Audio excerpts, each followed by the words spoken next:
এটা হচ্ছে বিজেপিকে মিস কল দেওয়া হচ্ছে। বিরোধী দলনেতা নির্বাচন নিয়ে বিস্তর জল ঘোলা হয়েছে আমরা দেখতে পেয়েছি। এমনও অভিযোগ আসছিল যে তাদেরকে রুম দেওয়া হচ্ছিল না। পরবর্তীতে ভালো তৃণমূল তৈরি হয়ে খারাপ তৃণমূলকে দূরে সরিয়ে দিয়ে নাকি একটা ব্লক তৈরি করেছিল। এটা নিয়ে কোর্ট পর্যন্ত গিয়েছে। কোর্ট এখনো কোনো এই বিষয়ে স্টে দেয়নি, অর্থাৎ সেই ঋতব্রত বাবুই এখন বিরোধী দলনেতা হিসাবে ভূমিকা পালন করছে।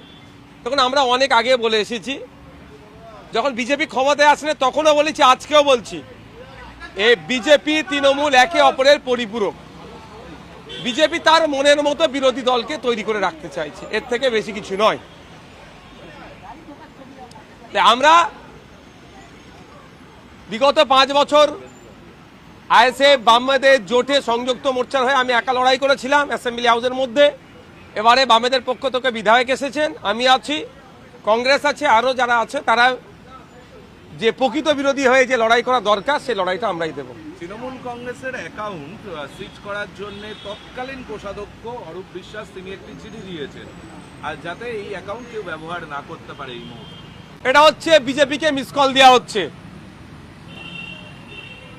এটা বিজেপিকে মিস কল দেওয়া হচ্ছে, বোঝানো হচ্ছে আমি আগামী দিনে ভালো তৃণমূলের নাম লেখাতে চাইছি।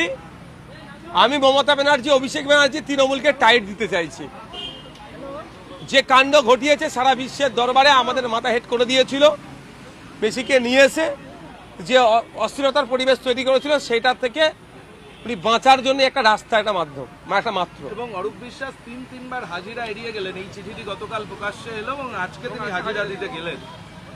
আমি তো আপনার প্রশ্ন করার আগেই তো আমি বললাম, এটা যেভাবে ভালো তৃণমূল খারাপ তৃণমূলে বাছাই হচ্ছে, মনে হচ্ছে যেন 90% তৃণমূল ভালো ছিল, 10% খারাপ ছিল। তাই 10% তৃণমূল খারাপ থাকার জন্য এত বড় নির্বাচন করার কি দরকার ছিল? 90% ভালো ছিল, তারা তো অনেকে আগেই বিজেপিতে চলে গেছে।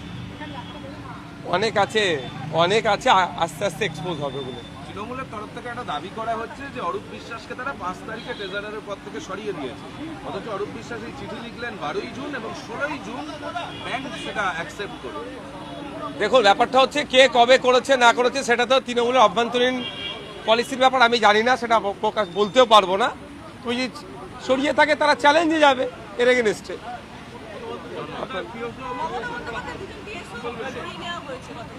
দেখুন, ক্যালকাটা পুলিশ বা ওয়েস্ট বেঙ্গল পুলিশের সিকিউরিটির কী নর্মস অ্যান্ড কন্ডিশন আছে আমি বলতে পারবো না।